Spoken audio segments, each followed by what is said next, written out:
Grandma was refusing to die. I was 6 years old when she turned 98, and I'm about to turn 21. I really did think she was going to hit the 120 years old milestone. That was until I received the call that she had fallen down the stairs. According to Mom, Grammy wasn't dead, but it's not like she was doing well, stuck on her chair and barely eating. Mom invited us to a farewell dinner where all of her close friends and family would be in attendance. Grandma wanted to see her grandchildren one last time, and who were we the ones to deny her last wish? Well, here's the thing. The night of Grandma's dinner party was also a full moon. Presently, I was power walking down a trail that was supposed to be a shortcut, straight through the woods, which would lead us to Grandma's house. But it was getting darker, and the darker it was getting, the more danger we were in. I was slowly regretting my decision to wear a formal dress and heels. Jem was in front of me. Unlike me, my brother chose to wear Converse with his suit, both annoyingly stylish and suitable for the terrain. It was only the third time he'd poked fun at my outfit. Mom was worse. Since I started college, she'd grown obsessed with my weight, demanding I eat more. "You're skin and bones, Hannah," she regularly reminded me via video call. "You need to bulk up." But I was a normal weight. Lena and Jem were the exact same, so why was I the one being grilled? Coming to a halt, my brother bent down. Jem poked the dirt. "Cake crumbs." He nodded to the trail. "Who brings a cake into the woods? Kids, maybe?" I was trying not to be passive-aggressive. I still wasn't talking to him. "Of course. You have an explanation for everything." "Just keep going," I said, tipping my head back and studying the sky. It wasn't dark yet, but that didn't mean we were in the clear. The sun was setting, a chill creeping its way down my spine. "Keep your head down, eyes on the ground." Jem straightened up, running his hands through shoddy hair. While I was a mousy blonde, Jem and Lena were redheads. "Does that stick up your ass hurt?" Instead of responding in full, I kicked his feet. "Ow. Walk." "I don't even want to go to Grandma's," Jem grumbled. "Grandma's dying." He shot me a look, most likely an eye roll behind tinted Ray-Bans. "Grammy's been dying since we were in diapers. Walk faster." "I am," he gritted out. "Where's Lena?" "She flew in early a few days ago," I said. "You would know that if you actually looked at the group chat." Jem folded his arms stubbornly, and I glimpsed his tattoo sleeve under the cuff of his jacket. "I told you to cover that up. Mom will have an aneurysm," ignoring me. My brother followed the trail of cake crumbs, dancing over each one, and miraculously, our surroundings started to bleed into familiarity. Grammy's house was just ahead of us. "Jem," quickening my pace, I tripped over a branch. "What?" "Hide the tattoo, Mom will murder you." As usual, Jem wasn't taking anything fucking seriously. "Relax, I'll just wear my jacket all night." "Mom's not stupid." He let out a bitter laugh. "Well, if I play the truth game tonight, I'm pretty sure I'm going to show her anyway." Jem's words twisted my gut, and I was suddenly far too aware of the darkening sky. Infamously, at least in our family, the Bolivia siblings are not exactly compatible with the full moon. I don't know when it started. It could have been from the moment we were born. For whatever reason, the full moon sends us a little crazy. I don't think it was that noticeable when we were little kids, though I do vaguely remember being 6 or 7 years old, standing knee-deep in the swimming pool. According to Mom, I was sleepwalking, but I remember being fully awake, staring up at the sky, a hypnotizing light bathing my face, the shallows enveloping me. I remember the light being so bright, my breath pulled from my lungs. I don't know how long I stood there. The world didn't seem real, and time flowed slowly, like nothing mattered except the sky and the moon, and my enraptured thoughts. I don't remember feeling the wetness of the water, or even my fingers lightly trailing across the surface. All sound dulled to the lulling murmur of the ocean. In my mind, centuries had gone by with me frozen by that light, and I was okay with sinking into her oblivion. In reality, it had been 15 minutes. 15 minutes, and I felt otherworldly, my body and mind detached. The air felt tangible, like I could reach out and mold it into my own. Jem managed to snap me out of it, hitting me in the face with a pool noodle. I was half aware of him sitting on the edge of the pool, waving his hand in my face. "Wake up, stupid head." He splashed me, and this time I did feel it. I blinked. Jim's voice bled into me, slamming into my skull. I blinked again, aware that I was shivering, my pajamas glued to me. Just like that, her light was gone. I tried to tell him, but the words were suffocated in my throat. I pointed at the sky, except the moon was already eclipsed by a cloud. I wanted to stay in the pool. I wanted to feel that light bathing my face again. The warmth of the water lapping around my waist. Mom gently dragged me out of the shallows and carried me back to bed. She told me I was just dreaming, cradling me in her arms, scrubbing my face with a towel. Still though, as soon as she left the room, I crawled out of bed and stood on my tiptoes to pull open the curtains, letting the moon's light seep into our bedroom. When I was a little older and more self-aware, I asked Mom was sleepwalking, she replied.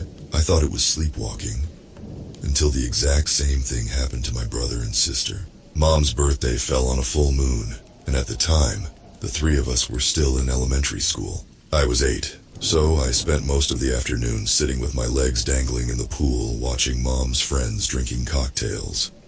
Lena, my sister, liked to show off, and Mom's party was the perfect time to remind all of Mom's friends how cute she was. I watched my sister pretend she too was an adult, insisting her juice box was an alcoholic beverage, prancing around in one of Mom's dresses. The adults were impressed, telling my sister to do a twirl. Mom immediately freaked out, especially when Lena almost tripped into the pool wearing her high heels. My sister was put on a timeout for the rest of the day. Occasionally I would peer over to where Lena sat on a deck chair, pouting under one of Mom's straw hats, an iPad on her lap. Jem stayed unproblematic in the pool, lounging on a floaty playing Pokemon. When the sun went down, I expected the party to end, but Mom was a little too drunk to remember she had small children, and those small children were tired. Mom locked the front gate to keep her friends from aimlessly wandering into the house, and the sliding glass doors leading inside required a code. Lena attempted to get Mom's attention, but she was too far gone, enveloped in conversation with her equally intoxicated friends. When we tried to get her to open the door, she told us to go have fun and loosen up. Mom cranked up the music, her embarrassing dance moves making me wince. Go have fun, she told us, offering us empty juice boxes. Mom picked Jem up and spun him around so fast, his cheeks turned sickly green. Mommy's being stupid, he grumbled. Meanwhile, I really needed to go to the bathroom. I did try to have fun. After all, Mom rarely let us stay up past bedtime, and it was way past our usual curfew. I should have been excited. Instead, I was snoozing on the side of the pool, trying to keep my eyes open. There was something wrong with the people at the party, but I couldn't figure out what it was. I noticed it when the sun disappeared and the sky turned darker. Sunset bleeding into oblivion above us. It was when all light disappeared did I start to notice Mom's friends were missing something. I inclined my head, narrowing my eyes. I watched a man dive into the pool. It's not like they were missing limbs, but something was missing. The latest cannonball into the pool caught me off guard, splashing me with water and snapping me out of it. When I lifted my head to shout at the man for ruining my dress, a semicircle of silver illuminated the water, and once my gaze found it, I was trapped, unable to move, to breathe. Just like that night standing in my pool, that sensation was back, the suffocating feeling of time stopping around me. The party ambience dulled to a low murmur in my head. Someone else jumped into the pool, warm water hitting me in the face, but I barely felt it. I remember slowly tipping my head back, that silvery light seeping into my bones. It spoke to me in gentle murmurs, telling me to open my eyes when I squeezed them shut. When I did, a perfect moon illuminated the sky, and now that I was looking at it, I couldn't stop. I remember it was in perfect detail, so clear that I could see every crater. I was staring at the moon, and somehow she was staring back. Across the pool, my brother caught stray moonlight sparkling on the surface of the water. Like me, he was entranced by it. It moved like a physical thing, dancing across fluorescent blue. The light found the party guests, illuminating their eyes, bleeding into pupils. It was looking for something, hitting every reflective surface. When the light settled on a snoozing Lena who immediately sat up, her wide eyes blinking up at the sky, I remember something sickly rising into my throat. It was like trying to unstick myself from quicksand. Sound hit me in a wave. Laughter, music. When someone's hand found my shoulder, my body jerked and I twisted around. There was a man standing behind me. He was speaking, but I couldn't hear what he was saying. Instead, I found myself staring at him dazedly. Bathed in the pool lights, this man looked normal at first glance. But when I was peering closer, carving into him with my eyes, it hit me what was wrong with Mom's friends. They didn't have shadows. Hannah, the man shook me gently. Sweetie, you should tell your mommy to stop drinking, he laughed. I blinked 3 times to get that growing circle of silver light out of my eyes, but it was stuck. Initially a semicircle, slowly reaching totality. I stood up, and so did the others. Once again, I couldn't move. I was suffocating in that pooling silver light. What felt like ice-cold chains snaking around me. She whispered to me, a haunting melody with no language. It held me for so long, stealing away my breath, my words, before abruptly letting me go. Above me, the moon had slipped behind a cloud. Jem snapped out of it, almost tumbling in the pool. Lena rubbed her eyes, blinking rapidly. For a disorienting moment, part of me wanted the light back, studying the pool for slithers of silver. I imagined myself enveloped in the water once again. Lena slid off her deck chair, her gaze still skating the sky. Jem was suddenly way too talkative with guests. Jem had been purposely avoiding the partygoers all day, shoving away people who called him adorable and tried to ruffle his hair. So, when my brother strode directly over to one of Mom's friends, I followed him. The stink of booze made me nauseous. Before she had too many drinks, Mom banned us from crossing the pool into what she called the adult side. We had to stay on the kids' side. The adults towered over me as I pushed my way towards my brother, who looked way too comfortable to be standing on the adult side. Jem was tugging at Mom's friend's ugly dress. I heard Mom laughing at her with her inner circle earlier. When Jem stepped in front of the woman, she immediately ruffled his hair. Mom's friend didn't have a shadow either. Jem. Her bird-like squawk caught me off guard. Mom's friend had been calling him Jem since we were in diapers. I knew my brother had a visceral reaction when she used that nickname. He hit her in the face with a rubber duck a year prior, but I don't think Mom's friend had gotten the hint. Jemmy, aren't you just the cutest? Jem nodded, smiling instead of scowling and storming off. It wasn't until I was getting closer to them, playing cloak and dagger behind the partygoers, did I notice the tiniest slither of silver alive in my brother's eyes, seeping into his pupils. His smile was making me feel queasy. Unlike you, Jem said pointedly, maintaining a grin. I heard my mommy say you look like an ugly flamingo. Mom's friend looked taken aback. I'm sorry. What did you just say? Jem's smile widened. You heard me, he said, louder. I said, you look like an ugly flamingo, and my mommy wants you to leave. She says you smell of sweat, and your husband is cheating on you with your best friend. Now, he had the attention of the rest of the party, including our mother, who had sobered up enough to drag him back, choking out apologies. Jem, what is wrong with you? Say sorry to Mina. But it's the truth, game, Jem whined. I'm just telling her what you told them. Mom turned several shades of white. Jem! My brother shook his head, his gaze glued to the sky. The light was glowing brighter in his eyes. He wasn't blinking. I'm not sorry, Jem said. Because you said it, Mom. He giggled, and Mom stumbled back, like she was scared of him. You told all your friends that Mina is a gross, stinky bitch, and she looks like a flamingo. Mom's mouth dropped open. Jem Bolivia, where did you learn that word? You, Mom, Jem said. Don't you remember calling Mina that bad word? Mina's expression twisted. Oh, did she? What else did she say, Jem? My brother's smile terrified me, his eyes awash in white light. Well, before he could speak, Mom gently rested her hand over his mouth, muffling what I guessed was a long list of insults. Mom's cheeks bloomed red. Ignore him, he's just playing a game, she hissed out, pressing pressure over my brother's mouth when Jem spoke louder. I heard a really bad word, and Mom looked like she was going to throw him in the pool. Behind me, I could see Lena balancing on the diving board. My sister couldn't swim and was deathly scared of water, but she didn't look fazed, her toes teetering over the edge. Lena had that same light in her eyes. Mommy, I pointed behind me. Lena's...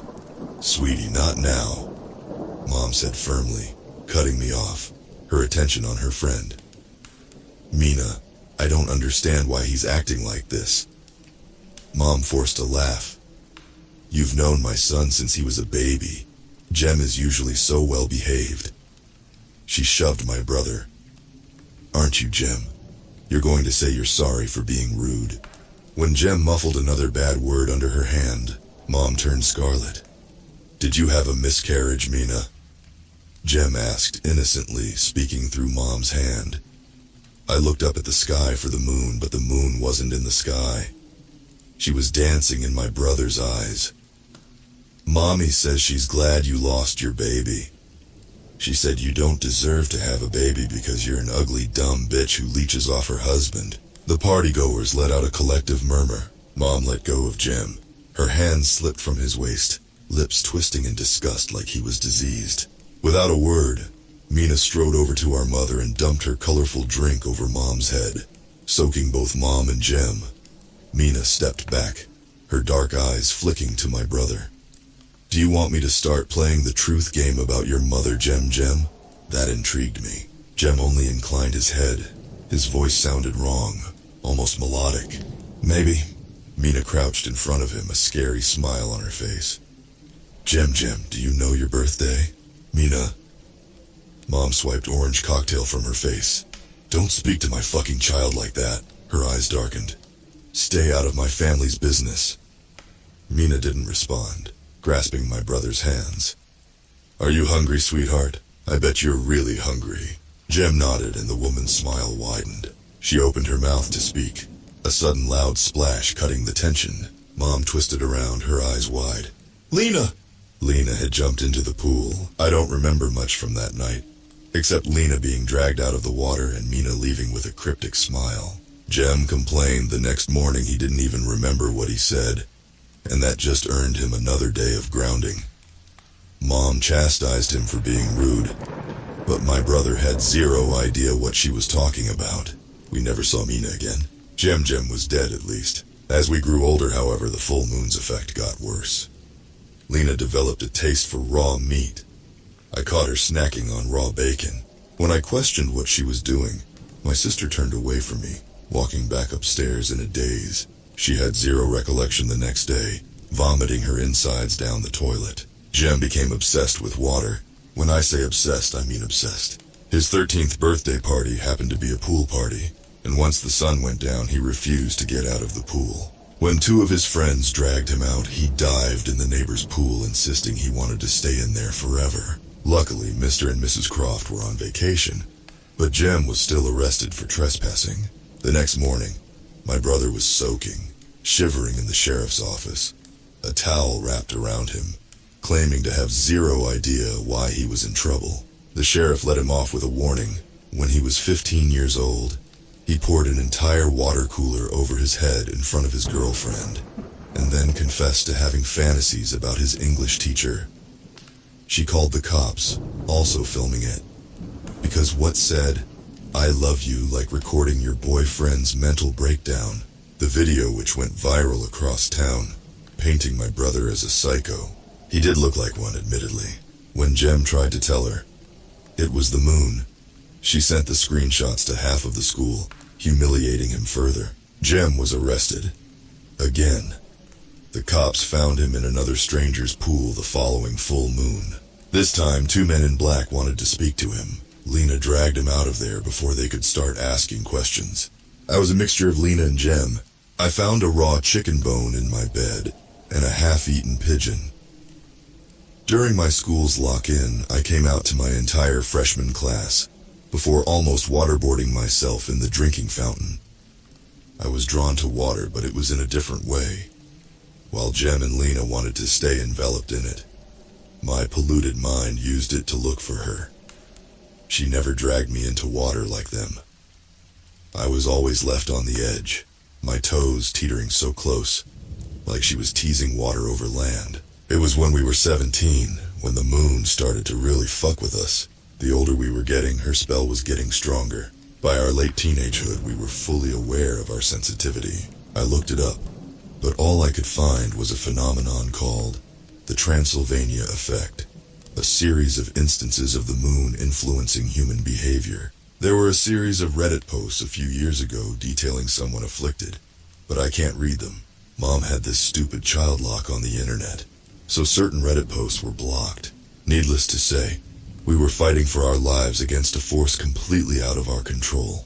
Harvest moons were particularly brutal. Jem taped up his bedroom windows and zipped himself up in a sleeping bag, and I wore a paper bag on my head the whole night, hiding under my sheets. Mom works nights, so she didn't notice our behavior. If she did, we would already be in a white room. When totality hit one again, we were ready. Jem turned off the water supply in the house, and I trashed all of the raw meat. To stop us playing the truth game, I threw our phones into the swimming pool. Jem locked all doors and windows. Lena, however, thought both of us were being ridiculous, and happily stepped out into a moonlit night to grab candy from the store. We found her an hour later. Lena was on her knees on the kitchen floor. I started toward her, only for Jem to violently drag me back. When I shot him a look, he pointed to the window spilling pure moonlight. She was waiting for us. "Lena," I whispered, and the girl's body jerked. She inclined her head, moonlit eyes vacant, spitting out a chewed-up bone. I could almost mistake it for territorial. Jem let out a hiss next to me. Is that Pepper?" Pepper was our neighbor's cat. Lena was smitten with the tabby, insisting on feeding him every time he plodded through the door. I recognized the lump of orange fur, a grisly trail of scarlet smearing pristine tiles. I still remember the crunch of bones between her teeth. My sister's lips smeared scarlet. Like an animal, a predator, she clung onto the carcass, scooping entrails into her mouth. When I whispered her name again, the crunching stopped. Lena lifted her head slowly. "Get back," Jem gritted out, yanking me into the shadow. I shoved him away, instead taking a step forward. It only took one single glance. Moonlight. All I could see was moonlight. Like a living thing, it was teasing us, waiting for us to step in it, or accidentally catch its eerie glow. It was in Lena's eyes, in her toothy grin, reflecting in thick rivulets of red pooling down her chin. When I moved closer, the light bled further into the room, a growing semicircle illuminating my sister. Jem stumbled back, but she followed, backing him into the wall. It was impossible to avoid, impossible to run away from, drowning the room. In the corner of my eye, she found Jem's eyes bathing his face. I blinked slowly, and my body was no longer mine, caught in light so bright, and yet so beautiful. I wanted to touch it. I was suddenly far too aware of the swimming pool outside, and how much she loved water. How much I loved water. The last thing I remembered was dropping to my knees in front of Lena. The next morning, I woke up outside, face down in my mother's flower garden. Lena was nowhere to be seen, and Jem was upside down on a floaty in the pool. I could pretend it was a party, but I was shaking, my breaths coming out in sharp pants. Not enough oxygen was in the air. When I caught my reflection in the bathroom mirror, the remnants of the neighbor's cat stained my lips and teeth in grisly scarlet. Half of Pepper's head was buried under my pillow, like I'd hidden it from the others. That was when I attempted to sign myself into a psych ward. The other two distanced themselves after that incident. Jem locked himself in his room, and Lena started sleeping at her boyfriend's house. When I texted them about the full moon, and that we had to protect ourselves, I was left on red. Jem acted like it never happened, falling in with a group of high school dropouts, and Lena told me to grow up. In her words, "It was just our imagination. Stop talking like that, you sound crazy." The two of them wanted to get as far away from our family as possible. Jem moved halfway across the country, and Lena studied abroad. It's not like I blamed them. Our grandma was refusing to die, and the moon turned us into psychos. Still, I was alone. I started college and kept to myself. Full moon nights consisted of me locking myself in a campus bathroom stall and tying my hands together, which actually worked. What I did notice was outside of my mom's inner circle, everyone else had a shadow. The moon's spell weakened significantly. I didn't know if I was because I was aging, but after a year away from my siblings in my hometown, the moon stopped fucking with me. Well, she gave me headaches, but that was it. Via text, the other two experienced the exact same. I hypothesized that the three of us being apart had weakened her. I didn't see any of my siblings for 2 whole years. Until Mom's call, I almost refused. But Grammy was special to me. She was the first person I felt comfortable pouring my heart out to. However, the three of us together on a full moon was a recipe for disaster. You didn't call, you know. Jem's voice brought me out of my thoughts. I checked the sky. According to the research I obsessively checked on my phone, the moon would reach totality at 8:01. Over the years, I had become convinced our town was a whole other level of weird. Regardless of the rest of the world, the moon rises whenever she likes here. So we had to be careful. It was a guessing game. Neither did you. I didn't realize how pissed I was until my words came out like venom. Well, yeah, Jem laughed shakily. I admit I wanted to distance myself. I shoved past him, keeping my eyes on the ground. You wanted to distance yourself by moving halfway across the country and ignoring my calls. You could have been dead. Twisting around, I was suddenly fuming. You could have fucking drowned yourself. His laugh was obnoxious. That was one time. The moon's chill with me now. You still left us. Jem came to an abrupt stop. I'm sorry. What the fuck did you expect me to do, Hannah? He sputtered out a laugh. Did you want me to stay? So I could watch my sister chow down on another cat? I didn't turn around. Something warm slithering up my throat. I still couldn't get that image out of my head. Lena with empty eyes and a grinning mouth, glistening entrails still clinging to her teeth. Jem sniffled. I really hoped he wasn't crying because I sucked with empathy. I needed to get away, he whispered. I thought I was losing my fucking mind. And yet you left your sisters. I didn't know what else to do. We reached the clearing, and there it was across the road. Grandma's house. Jem looked like he was going to argue, his expression softening, a small smile curving on his lips. His shoulders relaxed and the tension between us dissolved. The bitterness I'd been struggling to swallow down faded, and I was just happy to see my brother again. I realized the feeling was mutual when Jem shoved me. I shoved him back, the two of us racing to the gate. It was always a race to Grandma's house. I was greeted to wildflowers up to my knees, the familiar smell of lavender tickling my nose. I had a vague memory of pressing my face into the walls, inhaling peppermint and chocolate. Grammy told us she built the house herself a long time ago, especially for children. This time it was me who noticed the trail of crumbs leading to Grandma's front door. Breadcrumbs. I knocked twice, checking my phone. 7:30. I knocked again, slightly more panicked. Food poisoning, I blurted out. Jem snorted. What? I knocked again, gritting my teeth. The moon wasn't even out yet, and I already felt suffocated by her. Jem's presence had turned us into a beacon. We have food poisoning, I said. Or the stomach flu. Just say you feel sick.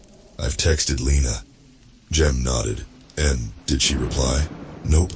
I was about to knock again, jumping up and down on the heels of my feet when the door opened. My grandchildren made it. Whatever I was going to say was suddenly stuck at the back of my throat.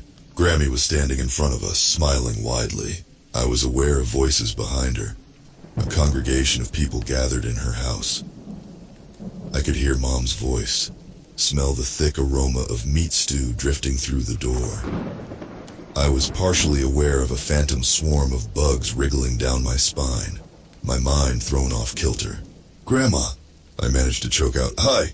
The woman in place of our Grammy was barely 40 years old. Beautiful.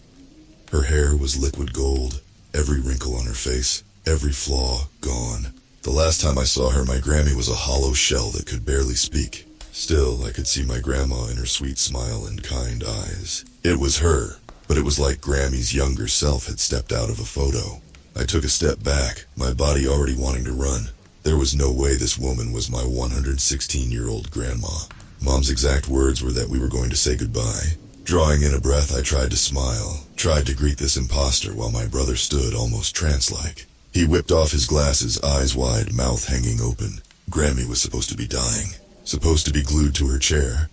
Hollowed-out eyes struggling to take me in. Next to me, Jem let out a shuddery breath. What the fuck? I elbowed him, forcing my lips into a smile. Maybe we were mistaken, I thought dizzily. Maybe this woman was a friend of Grammy's. When she hugged us both, however, squeezing us to her chest, that thought went out the window. You're both so big, she chuckled. Let me look at you. Grammy cradled my face, her fingernails scraping my cheek. Hannah, you have your mother's eyes. Grammy ruffled Jem's hair. Look at you, Jem, so handsome. I bet you're breaking hearts. Yeah. Jem stepped back, maintaining his forced smile. Grammy, you look great. He laughed, and I nudged him to shut up. Like 50 years younger, with a wide smile that didn't say anything. She ushered us inside, where we spent the next 10 minutes being introduced to every single one of her friends, all of whom were actually old. I noticed something was off about each of them, though I couldn't put a finger on what it was. When Jem was being prodded by Grammy's friends with wandering hands, I escaped to the kitchen where Mom was cooking dinner. Hannah, you made it. Mom didn't turn around. Can you set the table? We'll be having guests before we eat dinner. Sure, I managed to choke out. Mom, they're special guests, Hannah, she hummed. I'm excited for you to meet them. I'm making their favorite dish. Yeah, it smells good, I said dismissively, leaning against the door. Mom, am I going fucking crazy, or is Grammy like 50 years younger? Mom turned and hugged me, her gaze automatically snapping to my stomach. You're not eating properly. Mom, that's not the issue here, I hissed. What happened to Grandma? She went back to stirring stew. Set the table. Our guests will be arriving soon. Mom was going to be zero help. When I abandoned her, I bumped into Jem.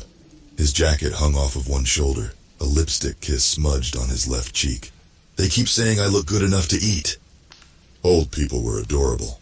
Well, he mouthed, scrubbing at his face. I just shook my head. I'm going to the bathroom. You set the table for dinner. Jem frowned. Wait, why me? I nodded to the barrage of old people. You have fans. Halfway up the stairs, I noticed something on the carpet. A single crumb. Chocolate cake. Again? Further up, there was more. A whole trail leading down the upstairs hallway. Curious, I followed it where it came to a stop outside Grandma's bedroom door. Hannah! Mom shouted from downstairs when my hand was inching toward the handle. Dinner is ready! Hannah? The muffled voice from behind the door startled me. Lena. Hannah, help me! The door was open. When I pushed through, my gaze first found the ground, pooling scarlet staining cream carpet. Something in my mind seemed to snap, come apart, unraveling me completely. There was chocolate cake and candy everywhere, splattering the walls, streams of scarlet staining every surface. I saw my sister's dress, a pink gown she had gushed about days earlier over text. But that was it. There was just Lena's dress, Lena's torso, half of her arm chained to the wall, the other half chewed off. I could see where chunks of her had been hacked off, the fat off of her legs, half of her fingers and toes. Next to her was my brother's suit jacket crumpled in a heap.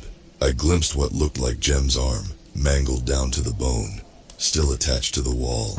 But Jem was downstairs. When I saw my own head half shoved under the bed, my skull gnawed into, the world around me started to crumble. Hannah! The headless torso with my sister's voice wailed. Hannah, make it stop! I could see my sister's hands scooping up chocolate frosting, cramming it where her mouth should have been. I took a step back. Something warm splattered the front of my shirt, dripping down my chin. I'd barfed over myself, but I barely noticed. I watched my brother's severed hand writhing, like it was still attached to a body, still wanting to gorge itself on treats. When I slammed the door on Lena, her disembodied cry was still rattling in my skull. I can't stop eating! I thought about my actions very carefully. Slowly, I made my way back downstairs. Mom was serving dinner and Grandma was in the kitchen, crouched in front of the oven. The mincemeat on the stove was thick, bubbling into a paste.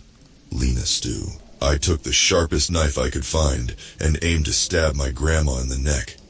Then I planned to slit my mother's throat and run. My own family had cannibalized whatever the fuck was in that room. I couldn't think, couldn't breathe, blinded by intense, brutal red. What I wasn't planning on was Jem coming up behind me. From the sickly glow in his cheeks, he had found Lena too. So with one brutal kick, my brother shoved our grandma into the oven. We had always joked as kids that one of us could fit in there. "Get out!" Jem managed to hiss. "Now!" When he straightened up, I knew what his plan was. Run. Instead, however, his gaze found the reflection of my knife where an all-too-familiar light bled through the window. Time seemed to stop, and in that moment I barely comprehended my brother snatching the knife from my hands. His eyes were already filled with her, his expression relaxing, softening, before he plunged the blade into his throat. In the time it took for my brother to hit the ground, intense red stemming around him, my mother was already wrapping her arms around me, her lips latched to my ear. "Hannah, didn't I tell you we had guests?" Mom nodded to Jem. "Fresh is always better," she hummed to several people crowding around her. I did prepare a stew for our guests, but they arrived just in time for the starter and main course. When I let out a shriek, her hand slammed over my mouth. "Skin him. The king does not like bones." Grandma had recovered, straightening up. "The Bolivia house residents must feast," she said. "Skin and gut the boy." Jem was dragged away by his feet, a scarlet smear following him. Grandma's words rattled in my head. "Meat." Mom matched me out into the hallway lit up in orange candlelight. The crowd of strangers parted for us, and I was forced to my knees in front of 4 looming figures. Mom forced my head down in prayer. "Hannah, you are so lucky to not just be part of them, but also feed them. They are so hungry." Her voice broke out into a sob, a hysterical cry. "She took our outlines, our terrestrial shackles, and we are so grateful for her mercy. We will feed our kings and queens with the blessed flesh they birthed." Mom had lost her fucking mind. I expected the 4 guests to be gods, with the way she was acting. But looking up at them, risking a glance, I was face to face with 3 college kids, mid to late 20s, 2 guys and 2 girls. I think they used to be human, now shells of humans, shaped and molded into something else entirely. These people were not gods. Their bodies and minds shaped and used as terrestrial hosts for gods. The crowns of bone forced onto their heads were brutal, old and new red staining their skin. But it was their eyes I was drawn to, filled, suffocated, drowned in blood-stained moonlight. It writhed under their skin, polluted in their blood. Underneath crowns of human bone, one of the guys had freckles. The blonde girl had flowers in her hair, laugh lines on her face. I think they used to be like us. "Hannah, don't be rude. Do you know how long they have waited to see you?" I didn't move, paralyzed to the spot. One of the girls, a brunette, offered her hand. "Hannah," Mom snapped, "shake your goddess's hand." With not much choice, I obliged, trembling. I saw a flash of something. Moonlight stained with blood pooling across a concrete floor, a skylight, and the same guy in front of me. He was their king, drenched in red, half of a human skull sitting comfortably on reddish curls. His smile was inhuman, a god suffocating a human boy's soul. Unnatural eyes I could have sworn were filled with static. That is who I saw. In her memory, this king was a frightened college kid, lips curved into a scowl. "You knocked us out and tied us up in our basement." His voice echoed in the woman's memories. "I think that counts as hurting."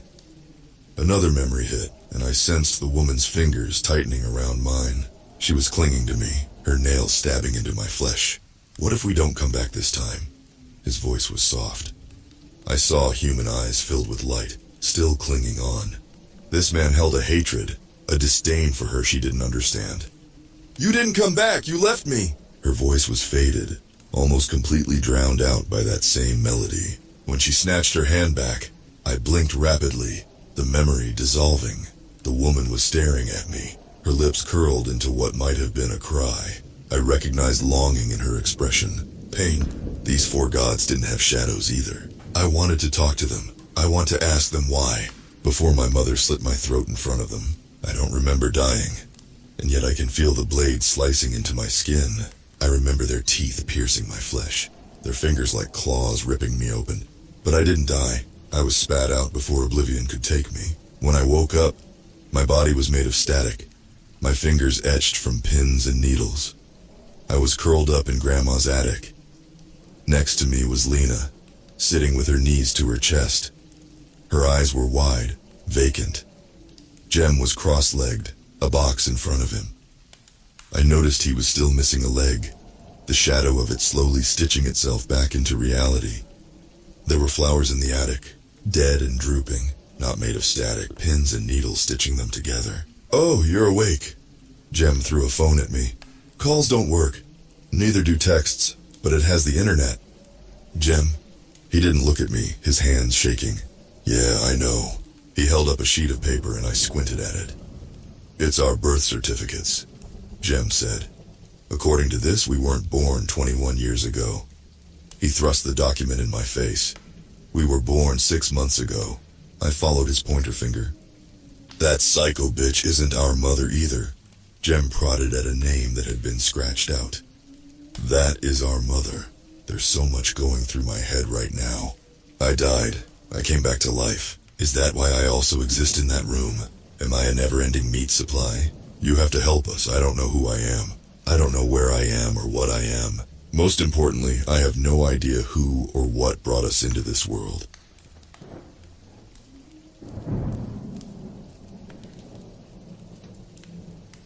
Back in the day, I was stationed at Fort Bragg, North Carolina. My time in the military is not something I like to think about too often. I like to think about how it ended even less. A few months before the end of my military contract, we were scheduled to head to the field for training for about 2 weeks. For those not familiar with what the field is, it's basically 2 weeks of weapons, tactics, and equipment training at a designated spot picked out by command. A lot of soldiers don't like the field since you're cut off from all commodities like cell phones, bars, and most importantly, showers. I personally enjoyed the experience in the past and enjoyed the training with my battle buddies. The last time we went to the field, it was a month-long affair, so 2 weeks was not the end of the world for me. My alarm clock woke me up around 03:30. The weapons draw would be at 04:30, which gave me an hour to wake up, take my last warm shower for 2 weeks, and have a proper homemade breakfast. Living in the barracks had its perks sometimes, and being within walking distance of the company was convenient on days like these. When I got to the company, a group of soldiers was already sitting around, barely awake, some downright asleep, and others chugging down energy drinks as both their breakfast and to stay awake. I felt completely out of place here as I was in my 20s, considered a fossil in the military. Most of the other soldiers in my platoon weren't old enough to smoke. Not that the laws stopped them.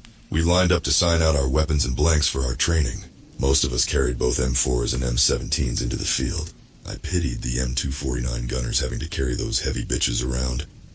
Once everyone had arrived, gotten their shit and geared up, it was around 5:45. We horseshoed around our platoon leader, who gave us a simple mission brief. Just follow my truck and keep your distance, just like you learned in training for potential IEDs on the road. Gunners, let me catch you not covering your sectors of fire, and I'm going to smoke the shit out of you once we get to our training area. Everyone got to their respective Humvees and were ready to roll out by 0600. With my luck, I ended up being the driver on Humvee 01, where our fearless platoon leader decided to ride shotgun with. It took us about an hour of driving until we reached the training site. The spot was far away from base, heavily wooded area, where we would make our home for the next 2 weeks. We parked the Humvees in a large open field and spent the next several hours setting up tents where leadership would hang out and give classes in. By the time we had finished setting camp up, dusk was setting in, and the Firewatch roster was already being worked on. Luckily, we had enough people in the platoon that anyone getting a turn at guarding the camp only had to do it for 1 hour. I drew the short stick and ended getting woken up for my guard shift around 300. I was given night vision goggles by the last guard, and I made myself to the makeshift guard post on camp. The guard post was a Humvee located in the middle of camp that was good for 360 security. I hopped on the roof and dropped to the gunner's nest. Most of the shift was uneventful, as most fire guards are. I mostly tried out the NVGs to see my surroundings at night. The dark woods were as clear as day with a green tint to them. I was able to see so well that I saw two privates breaking away from camp to do a little fraternizing. They were both married, by the way. I decided to give them some privacy and look elsewhere. And as I did, I noticed something creepy. I was barely hanging on to consciousness when I spotted something in the woods. Directly in front of our camp, maybe 100 meters away, there was a figure by the tree line. From where I was, it looked like a man was observing me. No way he could make out much in the dark from such a distance away, but I felt like he was staring right into my soul. My wristwatch alarm went off and I almost shit my pants. By the time I looked away to turn my alarm off, the figure in the woods was gone. I didn't dwell on it too much as I was extremely tired, and my eyes were probably playing a trick on me. I left to wake up the next guard per the roster, and I slept inside my Humvee in case my eyes weren't deceiving me. Wake up was around 800, and after chow it was time for our first class in land nav. Luckily no lieutenants would be in charge of any maps. We broke off into groups of 3 and set off into the woods. We received various coordinates we would have to travel to in the woods, where probably some sort of item would be waiting for us.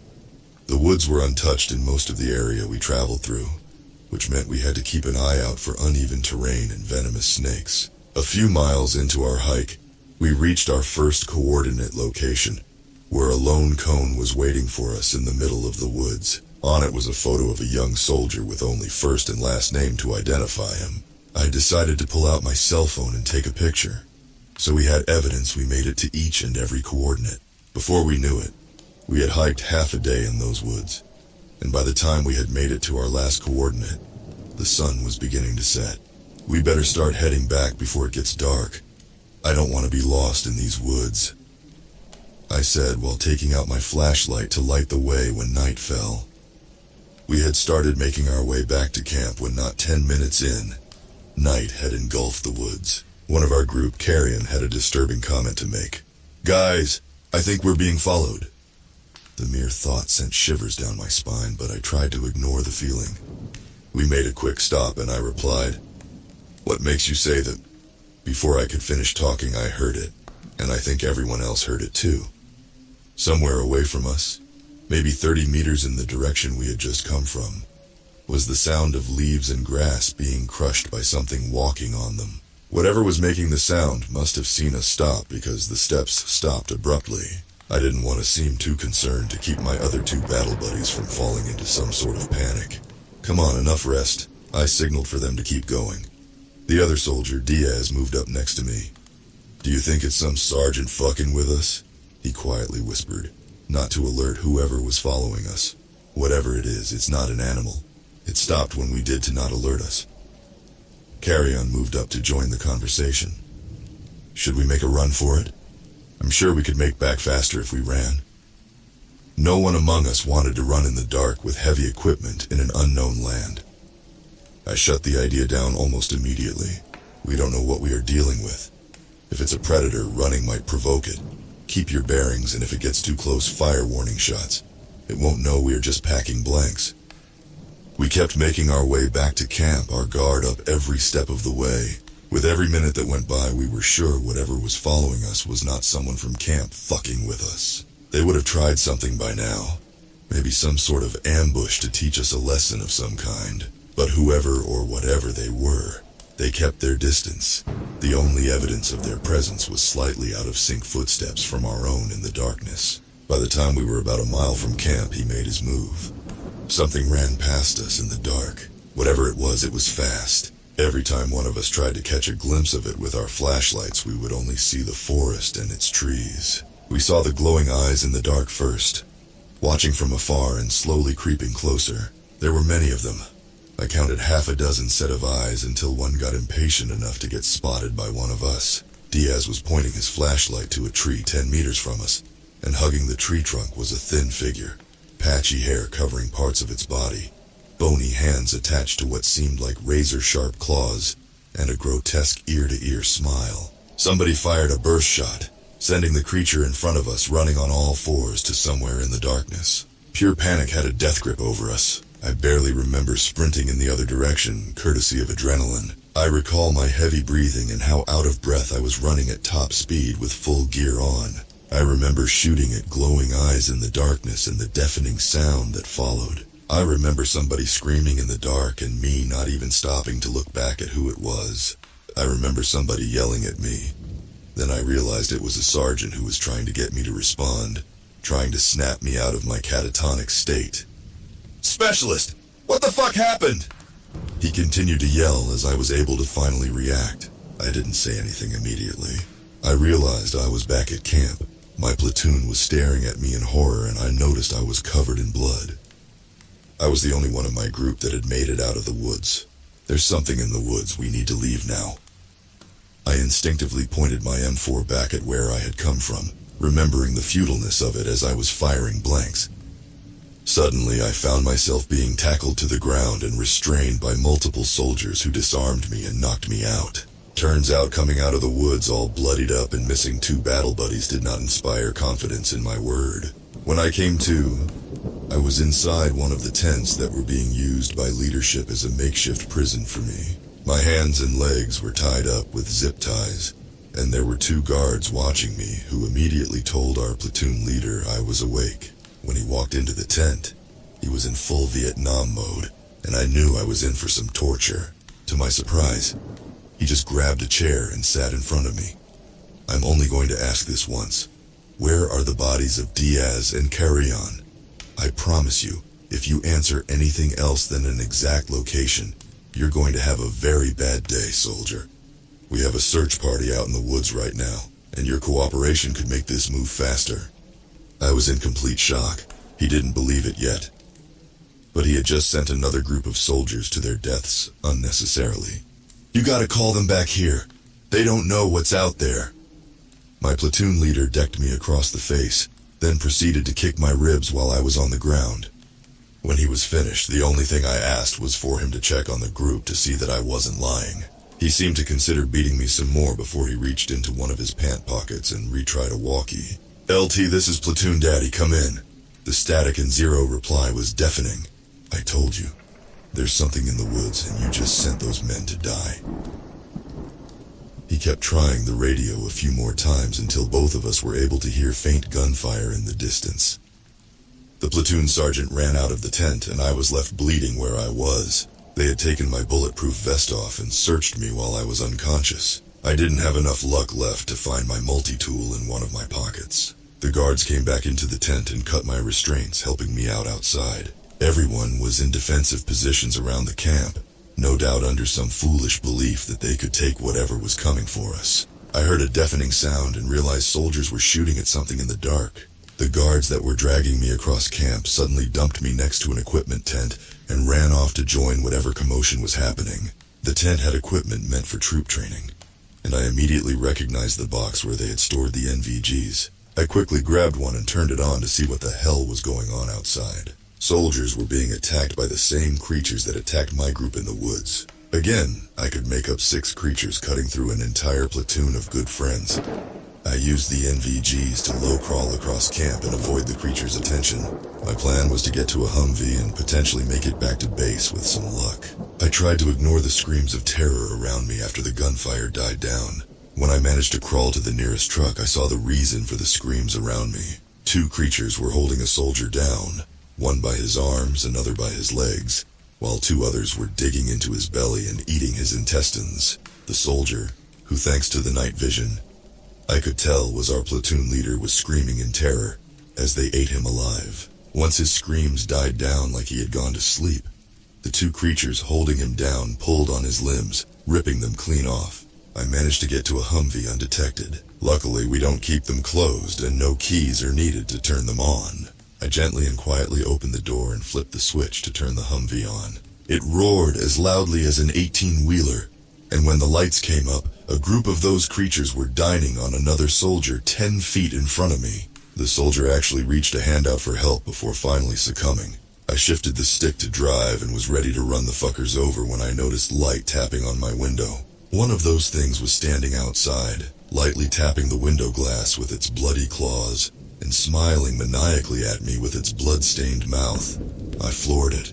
I drove over the creatures in my way and drove for miles until I managed to reach the military base, where I was promptly arrested and thrown in the brig for a while, after what I guess was their investigation into my version of events. I was released from imprisonment and medically discharged from service. I used the pension that the government gave me to move as far away as I could from those woods in North Carolina.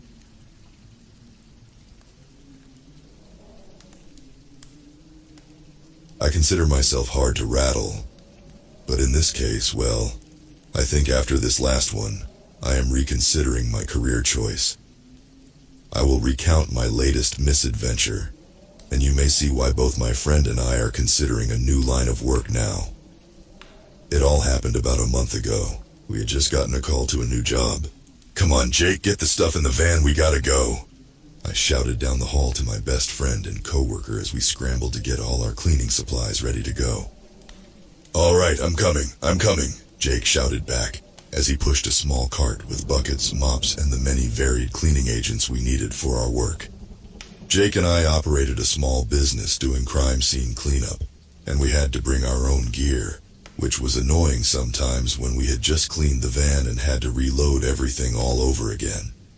Fortunately, the pay was pretty good in our city, and we didn't mind. It was a dirty job, but someone had to do it, so why not us? And if we made some decent money along the way to clean up the morbid messes of some of the worst events, then so be it. Besides, we had become slightly desensitized to most of the gruesome details of the work, so it worked out. "Did you replace the red mop?" I asked Jake. "Oops, I didn't have time to get a new one at the store," he said with a half-hearted shrug. "Man, just order one from Amazon if you are going to be lazy about it. We can't use that broken one." I sighed and rolled my eyes at him and pushed the cart along to the van. "Did you remember the OxyClean?" Jake asked me. I fumbled for an answer and let a resigned "no" escape my lips before I saw him grinning. "Good thing I remembered it. Sometimes people forget. You gotta relax, man. Come on." He waved me along and we went out to the van. We loaded up and hopped in the van and sped off as quickly as we could to get there on time. We always prided ourselves on punctuality, and being late to a scene never looked good. We had been pretty busy recently, which is why we ended up taking a call right after we had tried to clear out the van. So I was hoping everything was there, and that this one would not be too messy. But you never know. The details on the job were sparse, but often we did not get the really gory details. We just dealt with the environmental fallout that those details caused to the unfortunate home of whoever the tragedy had befallen. It looked kind of far out in a town I didn't recognize, still in our normal work radius, but I hoped we would arrive on time. Apparently the owner of the estate didn't live there after whatever event took place there. It's been locked up, and there is a narrow window of time allotted for us to come in and take care of it while it is unlocked. So there's an odd time pinch on this one. I thought it must be a rich person and a nice house if they were so worried about security. Jake was driving, and we were speeding along the interstate hoping to get to our exit before the traffic congestion got too bad. As usual, he was blaring Metallica as loud as the van's old speakers would crank it up to, head banging away. I knew it would be useless to tell him to turn it down since he wouldn't hear me, so I just did a quick mental inventory of our supplies. I thought everything was accounted for. As I noticed our turn coming up, I grabbed Jake's shoulder and pointed. Being abnormally jumpy, he swerved the car at my touch, and then finally turned off at the exit after almost sending us into oncoming traffic. If I had not buckled up, I would have been sent flying. "Whoa, man, watch the driving. That was our turn and you almost missed it." But I didn't. "Relax, man, it's all good. We are almost there." We drove on for a few more minutes into a rather bleak-looking town I had never been to before. The houses out here were spaced apart pretty far, and it was more rural than residential. I almost thought we had the wrong address at first until we spotted a faded mailbox indicating that this was indeed 129 First Street. Driving into the lot past a tall iron fence, we moved on for what felt like another mile before finally seeing the impressive but faded glory of an ancient-looking Georgian manor. "Some digs," I mumbled out loud, impressed by the stature of the house. "Yeah, it is. That place is nice. They don't make them like they used to," Jake quipped. I was inclined to agree. It was a fabulous house, though slightly faded paint and a roof showing signs of wear. It was otherwise still august and impressive. After we were done taking in the impressive sight, we looked at each other and nodded in unison. All right, let's get to work. We parked outside and began unloading our supplies. From what the work order indicated, no one was currently living here after the event occurred. It was strange though. I thought I saw out of the corner of my eye someone in an upstairs bedroom looking down at us and hurriedly closing the drapes when I looked more directly up at them. I asked Jake to confirm. Hey man, there was not supposed to be anyone here, right? Just a full cleanup, then get paid after it's done by whoever holds the estate, right? He looked at the order again. Yep, that's right, not supposed to be anyone here, why? It's nothing, just thought I saw someone, I admitted, doubting if I saw anything. Okay man, well hopefully no one's here, I forgot to bring the insurance. The insurance was what Jake called his 45 AMT hardballer, that he often took to sites where there could sometimes be some sketchy people lingering or trying to loot estates where the owners had died. Yeah, hope not.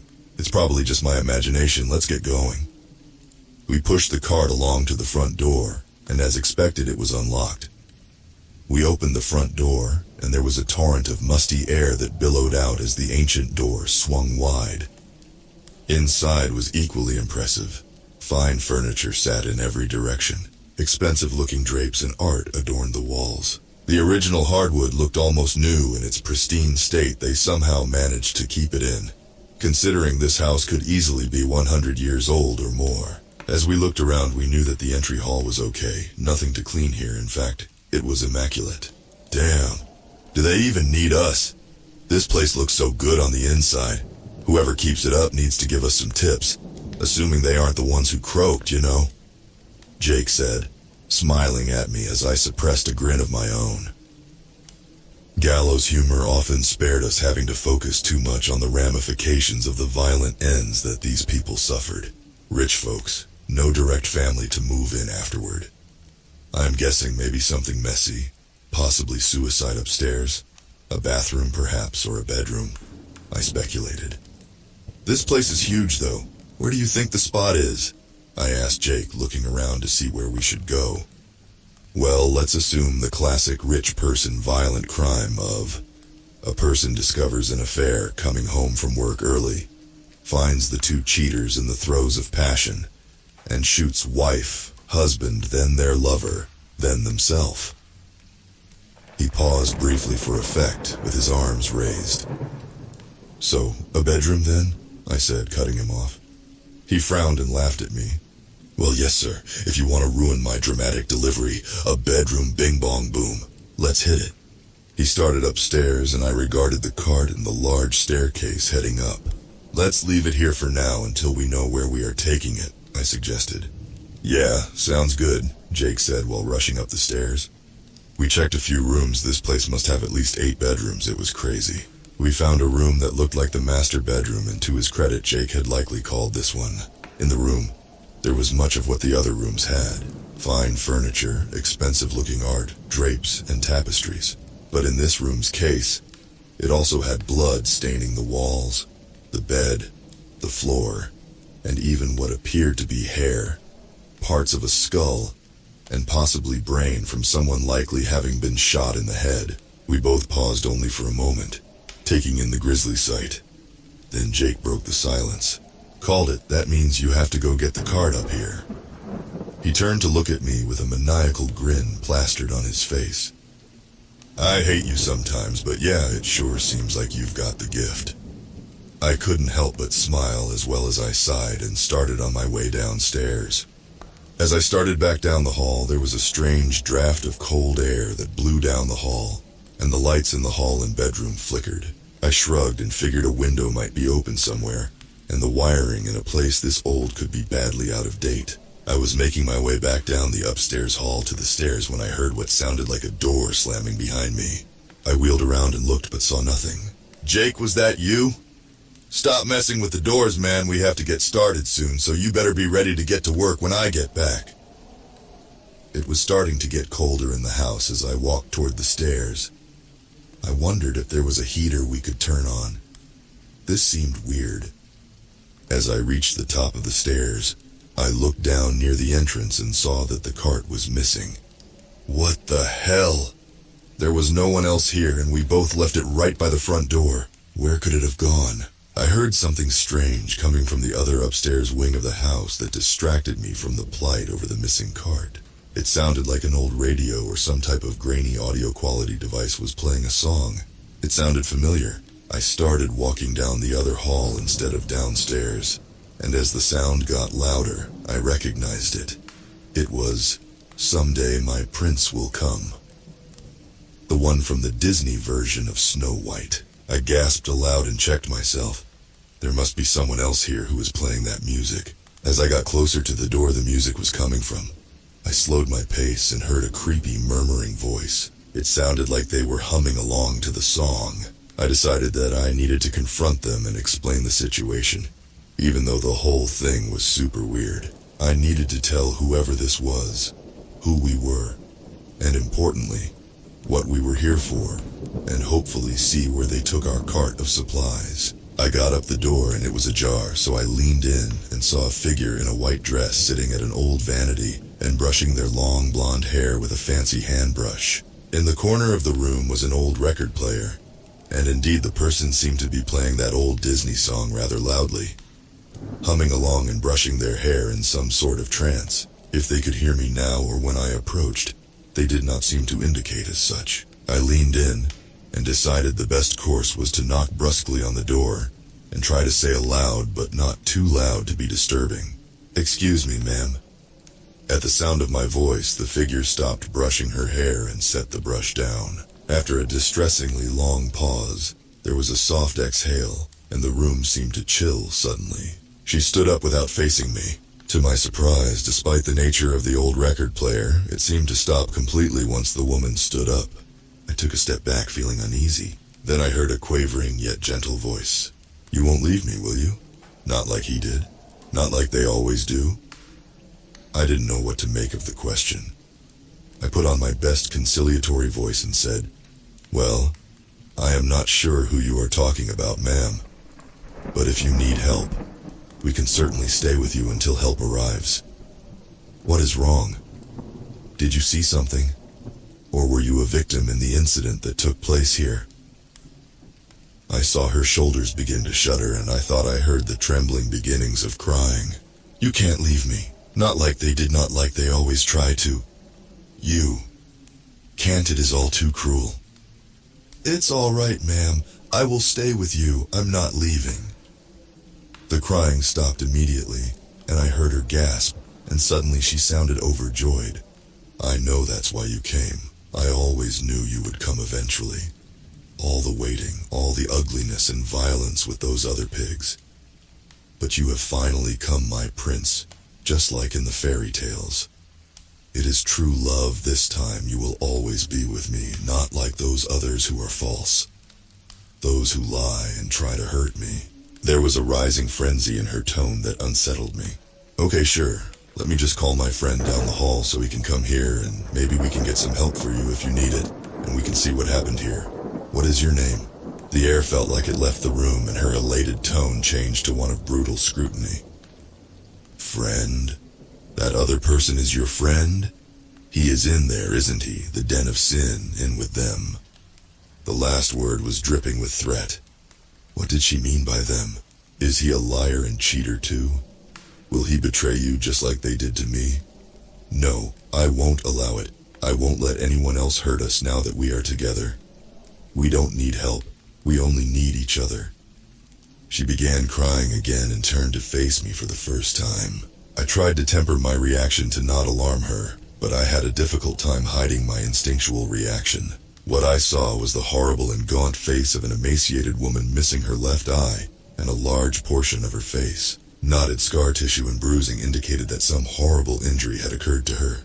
The sight of the injury, though gruesome, did elicit an initial feeling of sympathy from me, and I was afraid someone had done this to her. My contemplations on her appearance were broken when I noticed that she was no longer holding a brush, but to my horror, She was holding a handgun in one hand and a large knife in the other. She held both aloft in a weird gesture and spoke again.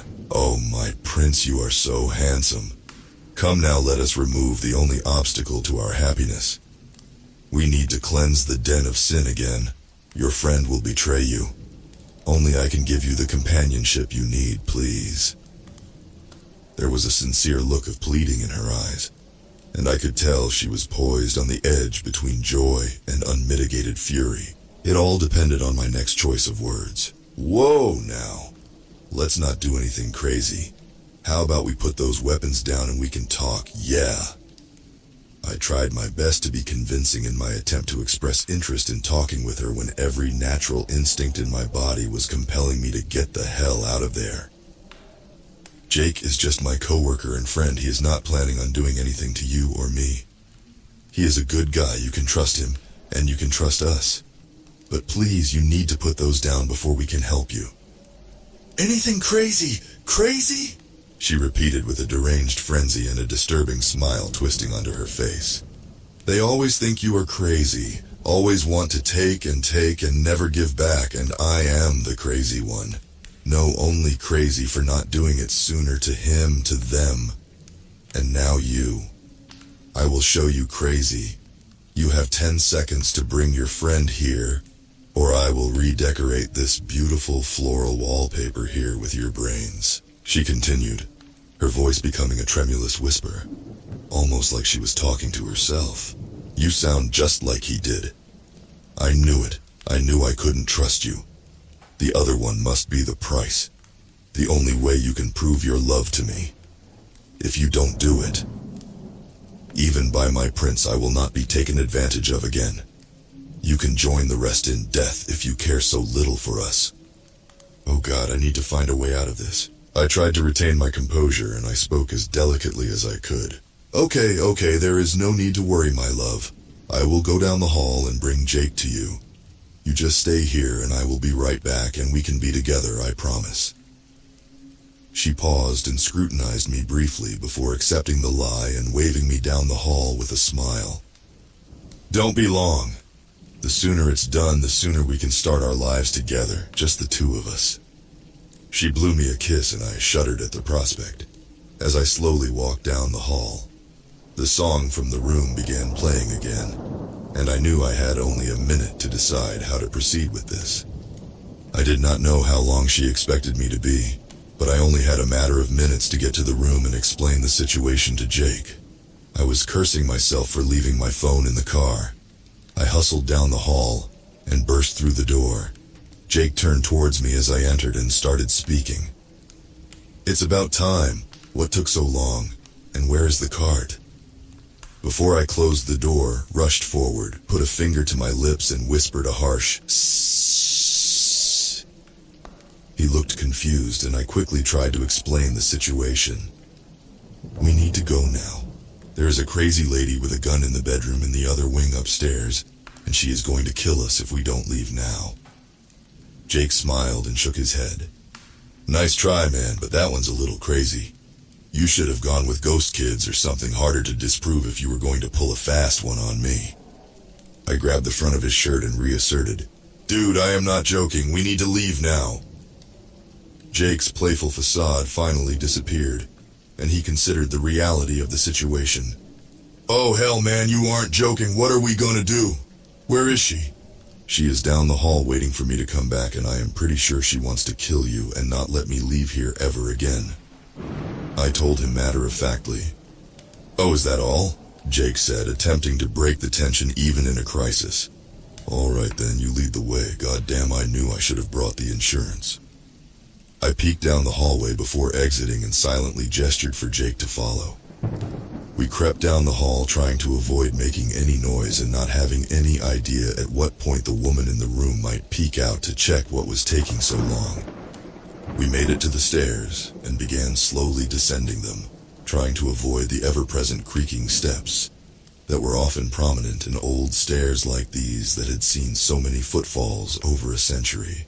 We almost made it to, but near the bottom, as we were almost to the landing, my full weight went down on my left foot as I was trying to feel for the creak.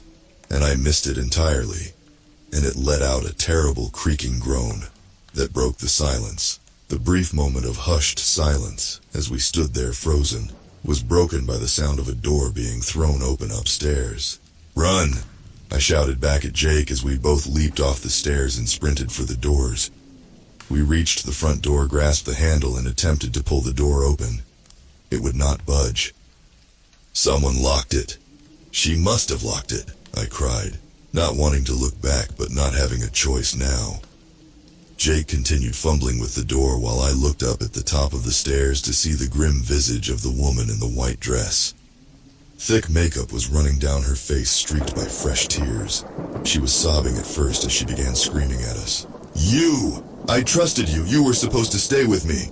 She wiped her eyes and started again, louder than before. "You were supposed to be better. Better than those other ones. You were supposed to be my prince. But I see now you are just a villain. Someday he will come, but I need it to be perfect when he arrives, and you, as you have proven, are an imperfection." I was horrified by the maniacal gleam in her remaining eye, and she stared down at us, aiming the pistol down at us. We both held up our arms, and just then Jake stepped forward. "Please forgive the imprudence, but you have the most beautiful hair," he told her, speaking clearly and smoothly, masking any fear he may have felt. She looked at him, and her vicious facade broke momentarily.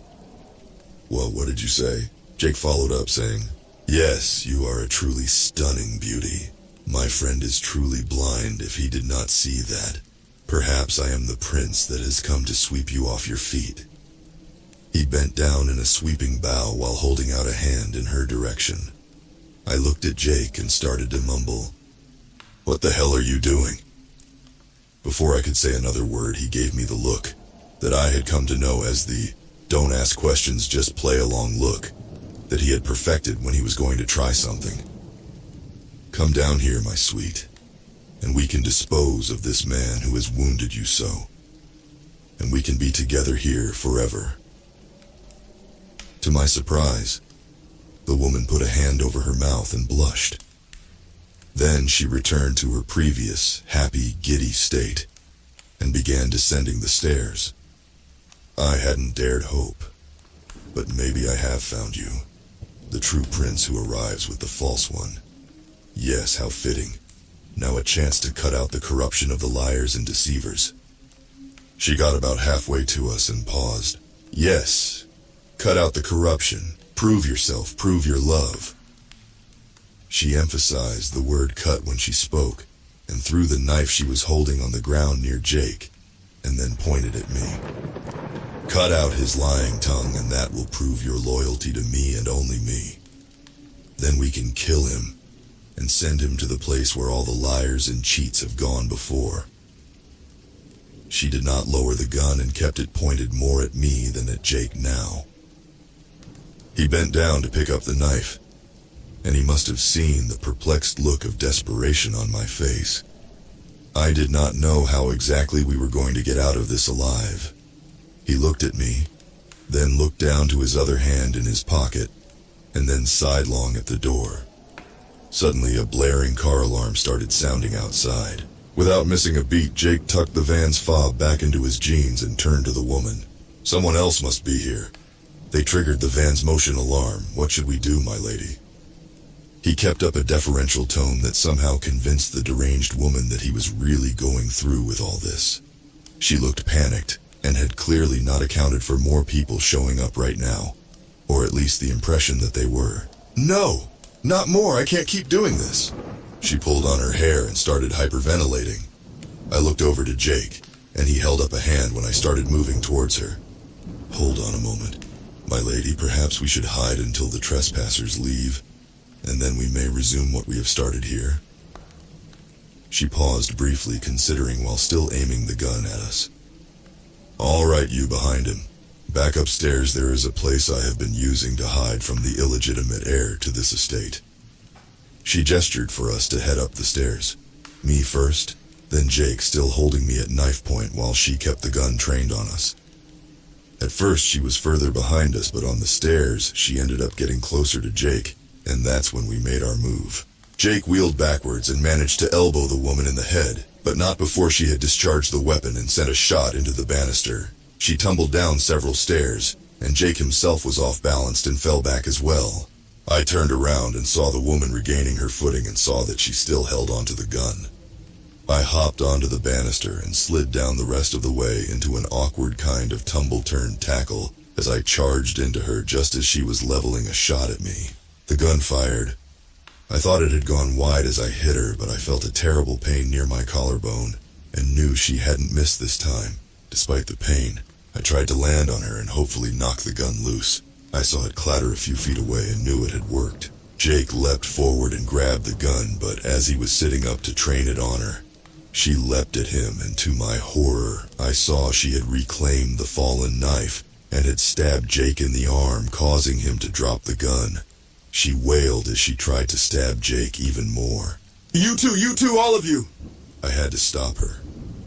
I charged forward, leading with my leg in a brutal pushing kick, and it worked. Just as she was stabbing down at Jake's chest, I kicked her off and she was sent sprawling, cracking her head on a decorative vase. There was a shattering sound as it broke and a cracking sound more subtle than that, which might have indicated the vase was not the only thing that broke. She lay still after that. What the hell, man? Are you okay? I asked Jake as I bent down to try and pick him up. He was heaving and covered in blood from several superficial stab wounds. Think we can get time and a half if we clean up our own crime scene in the first one? He winced as he tried to smile through gritted teeth. My heart was hammering in my chest and I was still horrified about what had just happened, but I couldn't help but facepalm at the absurdity of the statement. Never change, you crazy bastard, I told him as I slumped down and noticed the blood welling around my shoulder. My arm was starting to go numb. That's probably not good. I wanted to rest, but I had to make sure we were no longer in danger. I approached the prone form of the woman and checked her. She looked like she was still breathing, so I promptly tore some curtains down and used them as makeshift binding. After securing her, we found the key to the lock on the front door and made it to the van to our phones to call for help. After calling 911, we made our way back in and were horrified to see the woman was gone. The cloth-draped bindings laying on the ground where we thought she had been secured. A bloody message lay there as well, crudely spelling out, "Someday." We were speechless and fell back slowly out of the house, looking in every corner, in every shadow, not knowing where she had escaped to. Once we were outside again, Jake sat up against the door, bracing it, and I went to the van and pulled out the broken handle for the red mop. I went up to the door and wedged it into the handles to block it from opening. Good thing we brought it after all, I mused as I slumped down, trying to keep pressure on my bleeding shoulder. Yeah, man, it must be a sign or something, Jake said as he walked with me to the van where we waited in nervous vigilance until help arrived. The police and an ambulance arrived about 45 minutes later. I figured it was a good thing we didn't need their help to survive this, or we would have been dead with that response time. Both Jake and I had to be taken to the ER for our injuries, and after we were later discharged in the following weeks, we learned what had happened. The woman who attacked us was also the perpetrator of the crime scene we had been sent to clean up. She had apparently killed her husband when she caught him cheating with another woman. She had also attempted to end her own life afterward, but had failed. I winced when I remembered her ruined eye and the wound on her face. She had somehow survived the attempt and had hidden from the authorities in a yet undisclosed panic room that existed in the house somewhere. The bodies had been removed, and the investigation and manhunt were ongoing, and authorities had assumed she had fled the residence. Unfortunately, she had remained, and when the husband's brother and estate holder had called us in to clean up after the initial tragedy, no one knew that she was still there until it was too late.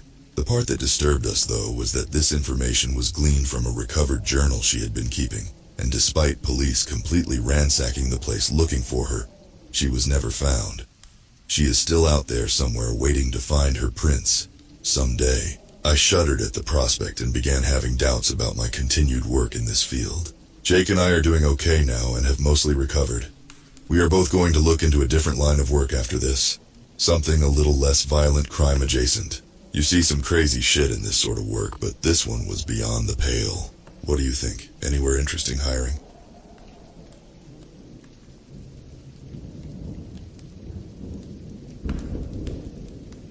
I'm an undergraduate civil engineering student at a college.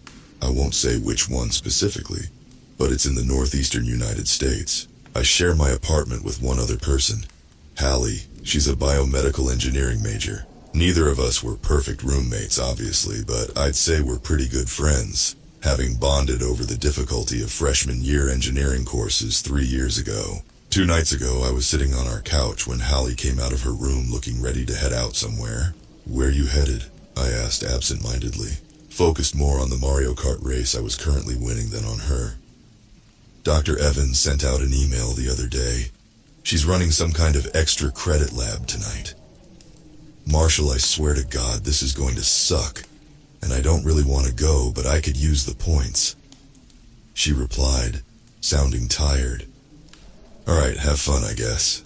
Whenever you get back, I'm pretty sure you're legally obligated to play a few races." I gestured at the TV as I crossed the finish line in first place.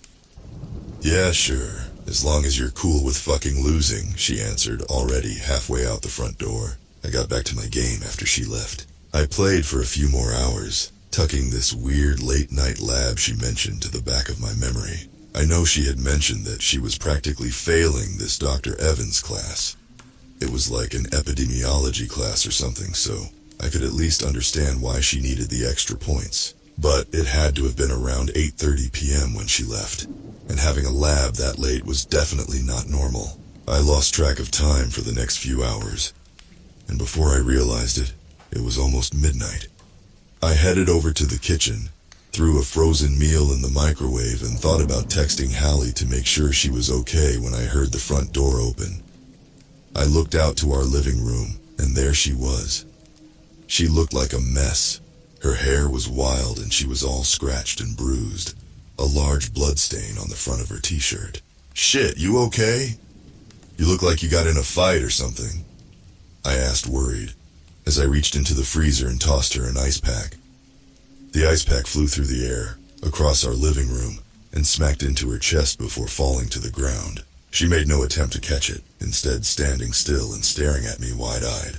Then she gave me a wide open-mouthed smile and walked to her room. The way she moved was wrong, though. Every single movement was incredibly sudden and jerky. I figured she was tired and maybe tripped and hurt herself or something, I don't know. I asked her multiple times what was wrong, if she was okay, and about 100 other things to that effect. But she didn't reply and just stayed in her room for the rest of the night. I assumed she just needed a break and went to bed shortly after. The next morning I rolled out of bed at around 10 a.m. and started getting ready for class. The whole time I got ready, Hallie's door stayed closed, her room quiet. I figured I'd let her sleep in without being disturbed. I went to all my lectures that day, which caused me to return to the apartment at a little after 5 p.m. The door to Hallie's room was still closed and her backpack was still exactly where it was that morning, so it was safe to assume she hadn't gone anywhere yet. "Hallie, you need to come out at some point or I'm gonna assume you're actually dead," I yelled from the living room. "Could you at least say something so I know you're okay?" I waited for a moment, hoping I'd at least hear a grunt in response or anything indicating she was fine. After about a minute of waiting and getting nothing, I decided I was going in there to check on her. She's been known to sleep in sometimes, but this seemed a bit excessive. I went over to her door and knocked, a reflexive courtesy, I guess. But after the very first knock, the door swung upon, and Hallie was standing there staring at me. Once again, her eyes were wide and her mouth was open in an over-exaggerated smile. I won't say it wasn't a little creepy for sure. "Fuck, Hallie. About time you answered," starting to think something was seriously wrong, I said with an edge of irritation creeping into my voice. "Yes, I am. Fine now," she answered slowly and deliberately, as though seriously considering every word in her response. "Alright, do you need anything? I mean, you looked seriously fucked up last night. What happened?" I had about 1,000,000 more questions about her behavior the last 12 hours or so, but she already seemed kind of drained and I didn't want to overwhelm her, so I just settled for those 2 big ones. "I tripped at the lab and smashed some glass. I am going out now. I am so hungry, she responded, her words again distant and deliberate. I muttered out a quick protest, insisting that I would go out and get something to eat and she could just chill in the apartment, since she didn't look much better than she did the night before. To be honest, she arguably looked worse than the previous night. She was still in her blood-soaked clothes, her eyes looked tired and cloudy, and her skin had noticeably paled. And yet, despite all my complaints, she completely ignored me and headed out the door. I just sort of stood there stunned for a second before realizing she didn't take her phone with her. Usually I wouldn't have cared and let her figure it out on her own. But with how she had been the last day, I didn't want her to pass out or something and not have her phone to call for help. So I grabbed her phone, threw on my coat, and realized I don't know where she's going. I almost texted her to ask her where she was headed, then realized, oh yeah, I have her phone. So I kinda just wandered around campus for a bit, checking out the 2 or 3 places I thought she might be. Namely our favorite hole-in-the-wall Chinese restaurant and the nearby Chipotle, but had no luck. After about an hour of searching, I couldn't find her, so I headed home and gave campus police a call to let them know to be on the lookout for her, just to be safe. A few hours had passed, and the only updates I had gotten from the campus cops were basically that they had heard nothing. I waited out on the couch until around midnight, hoping she'd come home at some point, and I accidentally fell asleep. I was woken up suddenly a little after 2 a.m. by a scream, high-pitched and agonized, ringing out over and over. The voice didn't particularly sound like Hallie's, but I would have been stupid not to check it out. So I immediately grabbed the knife we keep by the door and headed out behind the dingy apartment building. As I was rushing out, the person kept screaming, pleading for help from anyone and anything. I whipped around the corner and looked down the alley behind the building, and what I saw was hard to make out initially. But when I did, it sickened me. I did see Hallie, but she wasn't the one screaming. The one screaming was another guy who lived in the building, maybe like 2 or 3 units down from Holly. And I think his name was Henry maybe. Whatever his name was, he was laying on the ground, limbs splayed, and it looked like one of his legs was broken. Holly was on top of him, teeth digging deep into his stomach, tearing into him like a starving wild animal. Blood sprayed out of his body with him screaming and trying to fight Hallie off to no avail. After what felt like an eternity, he fell limp and lifeless, seemingly satisfied with what she had done. Hallie regurgitated something up into the open wound where his stomach was. It looked almost like a golf ball, but made of some fleshy material with veins running along it in all directions. I'm ashamed to say I maybe could have helped the poor guy. Based on his screaming, he was alive for the majority of that. I had a knife, I maybe could have gotten Hallie off of him, but I just couldn't bring myself to help. I just hid around the corner trying not to have a breakdown. After she was finished, she waited there for a long drawn-out minute. Then his body started to move with the same jerky motions I had seen Hallie moving with before, almost like a puppet being drawn up by its strings. He stood up, seemingly undisturbed by his bleeding gut or broken leg. "I feel much better," he muttered in a similar glossy, distant cadence. "Good. Spread the feeling," Hallie replied to him, still not sounding or speaking quite like herself, but sounding much closer than she did before. That's the thing that worried me most. She seemed much more coherent and better at sounding like herself. Just as I was about to run out of there, ready to run from whatever terrifying attack I just saw and never come back, Hallie's phone went off in my pocket. Her loud-ass ringtone that I had heard 1,000 times now ringing out through the otherwise quiet night. I silently swore and tried to quickly silence it. Both Hallie and the other guy's heads snapped in my direction immediately, catching a glimpse of me before I could fully duck back around the corner. "Marshall, was that you?" The thing that had replaced Hallie called out, and she slowly started walking up the alley towards me. "We can make you feel better," the other one called out, its speech still noticeably worse than the one that had replaced Hallie. "Marshall, it'll be good for you," the first one called out as she continued to more closer. I was paralyzed with fear for a moment, trying to will myself to run with no success.